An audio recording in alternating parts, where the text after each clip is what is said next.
Back again, 100 grand part 2. Give him the deuces. Yo, I appreciate, first of all, man, it's your man Jblaze, and I got the wonderful, my homeboy. Talk to me. Who is this? Yo, Paul Martinez, you already know. Yo, excited, man, to have you guys with us again on 100 grand, where we break down 3 topics, give it to you smooth, calm, and collective on some different things. And this week was a pretty interesting week. That's last week that just passed. Great stuff we're going to talk about. But number one on this topic, Marty, and you can go check out this. And you know what we're going to do for this episode? We're going to make sure we put all the links to all the stories so you can check out exactly where we got the sources from, so you can connect our content with the story, sort of makes sense for you. All right, so here goes. First story, Marty, there was a trolling situation where I thought, I'm not gonna lie, I fell for it too. I was like, GQ, pretty dope. Give me the breakdown, Paul. What exactly is the story about Marty and his girl, soon to be, you know, his fiance, soon to be wife, being on GQ magazine? What happened there? Give me the breakdown on this. Well, it's Marty of Social Club. He trolled Christian hip hop.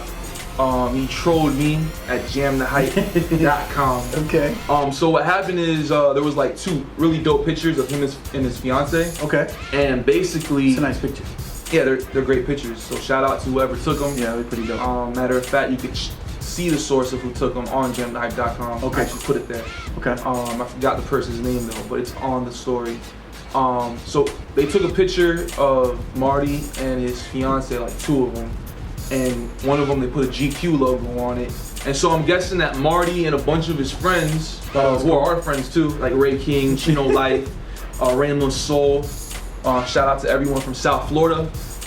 And so they were all in on it. They were like, yeah, yo, Marty's in GQ. One Love, yeah, they were like, One Love. Matter of fact, Chino Life tweeted that One Love wrote the article. Yeah, I saw that. I almost fell for that jump too. Yeah, so you know, I have my suspicions about it, to be honest with you. Because you looked up the source to see. No, well, I mean, the sources look legit because you got like credible people to tweet that he's actually in GQ. Okay. You know, One Love does write for really big outlets, so I thought it was definitely a possibility. And I thought whether it was true or not, I couldn't really lose on covering it. So you said, because it looked like it was legit, so I covered it.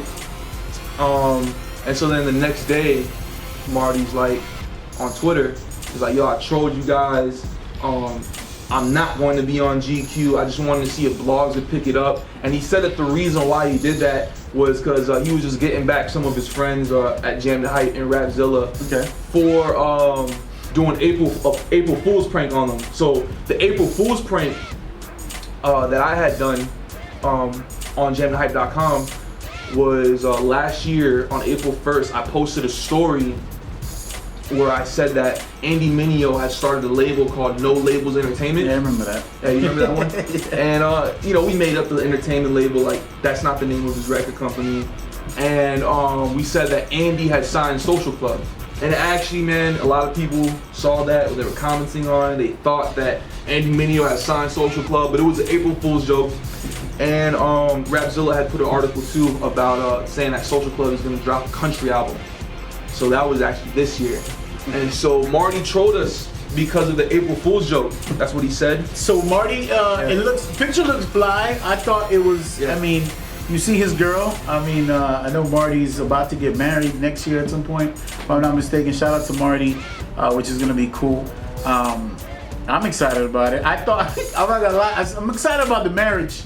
This whole GQ thing is a whole nother situation. Yeah. But it was a good look. It got everybody. Supposedly 4 sites covered it. Yeah. Playing around. He was excited the next day. I mean, it's publicity regardless. Yeah. But if you think about it, it's really genius. In a way. It's genius, man. I mean, yo, the Christian hip hop world was wilding out. They thinking that he was on. They thought that next month they was gonna open up GQ and see Marty in an article that's called The Best Instagrammers of 2015. Yeah, that would have been written by One Love. I mean, that would have been a big deal. But you know what, man? Maybe it'll happen one day in the future. Who knows? Let's pray about that. That picture was working. Can we speak that into existence? Oh, snap. Is this gonna happen? Yeah, we can. He's getting charismatic on it. Either or. GQ. And talking about GQ or wilding out for that case. Yeah. If you missed the fight for Ronda Rousey, it sort of went something like this. Sumiu da frente da Ronda, a Holly Holm. E entra novamente com o direto de esquerda. acertando em cheio o frontal da campeã. Ah lá, de novo a esquerda entrando. Perdeu o rumo de casa, aí o chute. She got knocked the heck out. Ridiculous. Look, I'll tell you the story, man. I'm not gonna lie. Paul is a serious boxing fan. I'm sort of more like when I was a kid, my dad would make me go watch fights, sort of fell in love for it like that. I'm not gonna lie, when I saw the little preview videos, like a 1 hour special where it showed about Holly Holmes and, you know, the background of her, and I just saw her hand speed, I was like, wow, maybe she has a chance to win. So long story short, I went to someone's house. I wasn't supposed to see the fight. I was supposed to just go home. Some reason or another, it just ended up where I got to stay at someone's house. They watched the fight. I'm there with my wife, my kid, and I was like, all right, I'm gonna watch this. You know, usually I see Ronda knock people out like Mike Tyson. Ain't gonna lie. So I was excited about that, just knocking somebody out. It was gonna be a wrap quick. To see her get knocked out, I'll tell you, and I'll let Paul interject on this. The biggest thing I think that really caught my eye were two things. One, I didn't see Ronda Rousey run up on this female like she ran up on everybody else, which was one, because usually she's just charging people, going at the blows, giving her two chicken breasts and a biscuit, and it's over. It's a wrap. And then I saw a right jab that was looking like, it just looked like a video game. That thing was so crispy. She was hitting her in the nose. And I think at some point, seeing Ronda Rousey leak out the nose piece like never before and tasting blood was a new experience. So I knew it was murder after she passed the first round. I don't know what was gonna happen after that. But what a fight. That thing was crazy. I can't even, I'll show you the replay. I don't know if I'll play it again, but you saw the replay. Yeah. That kick to the neck was a problem. Well, I mean, I would say this, man. So like Ronda Rousey, as far as her like not being able to like just come up on Holly Holm, the preacher's daughter. Yes, that's the preacher. Yo, but the thing is, like, you know me, I'm a big boxing fan, right? It's one of my favorite sports. And so what I saw was that what had happened is that Ronda Rousey had come into contact with a world champion boxer. And so to me, a lot of people, man, they're really hyped up about MMA. They think it's the hottest fighting sport. But I'll go as far as to say, bro, to me, boxing is the greatest fighting sport. And I think in that fight, it was shown. Because the thing is, like, even though Ronda Rousey couldn't come in, the reason why she couldn't come in is because she was going against a world champion boxer who had distance. She kept her distance. She was able to slip punches. She was using all it was boxing techniques. Yeah, that set up the final blow. She did. I will say this. I was a boxer. I struggle with like people saying. I'll be honest, man. I struggle with people saying because I love the art of boxing. There is nothing like a great fight. Yeah. Like I just like Cotto's last fights that I haven't watched. It's just the art.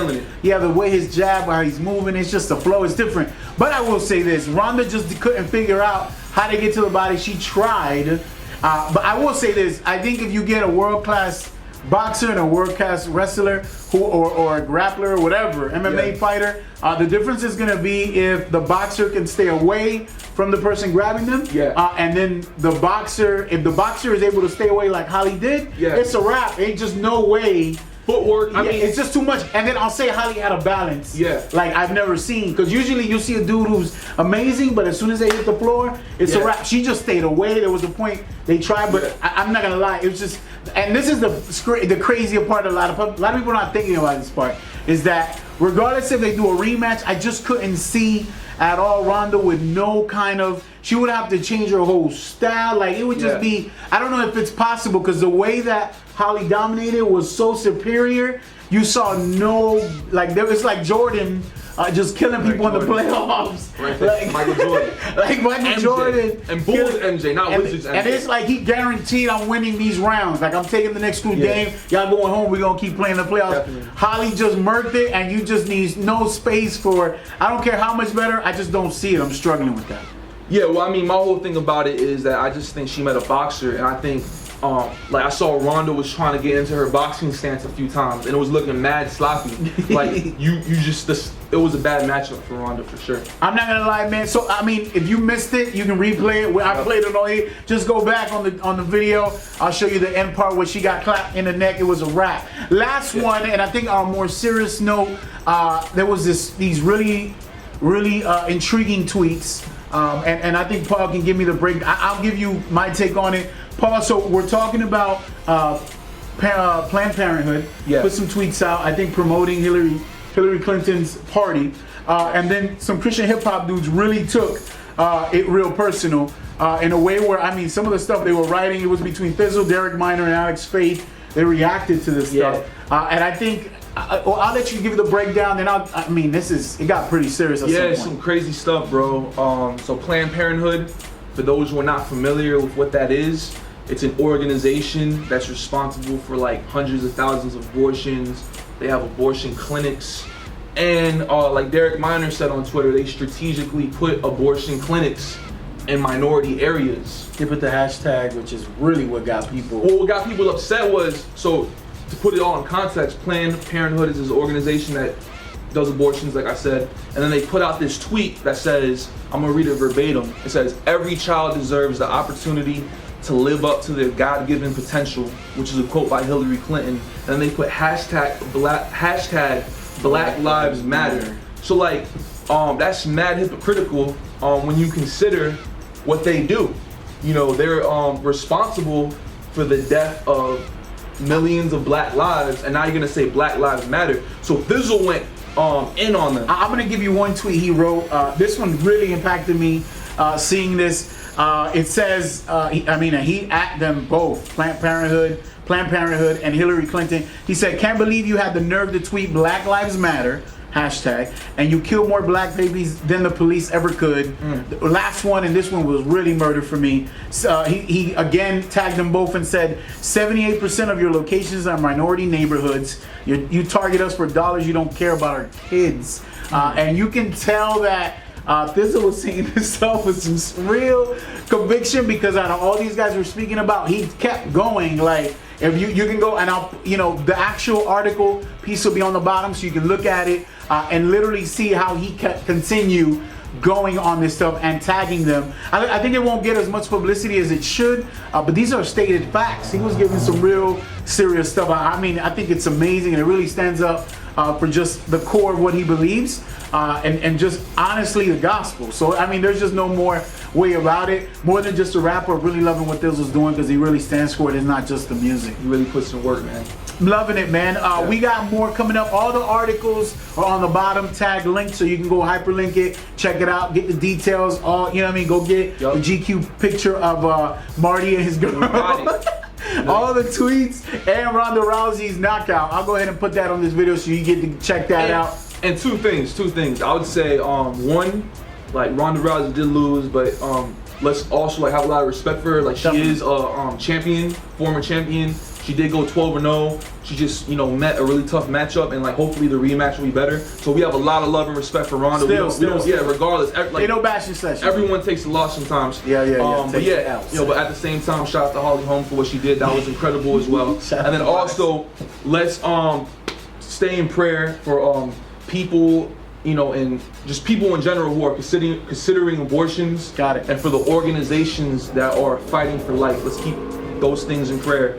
So yeah, man, those are like the last two things I really wanted to make sure I got in there. Yo, hashtag, I know it might seem crazy and everybody's doing, but still continue to pray for Paris. That stuff was crazy. Yes. There's a lot going on all over the world, but I will say hashtag pray for Paris at the same time as we're doing all this type of information. So we'll see you guys next week right here on 100 Grand. 100 Grand.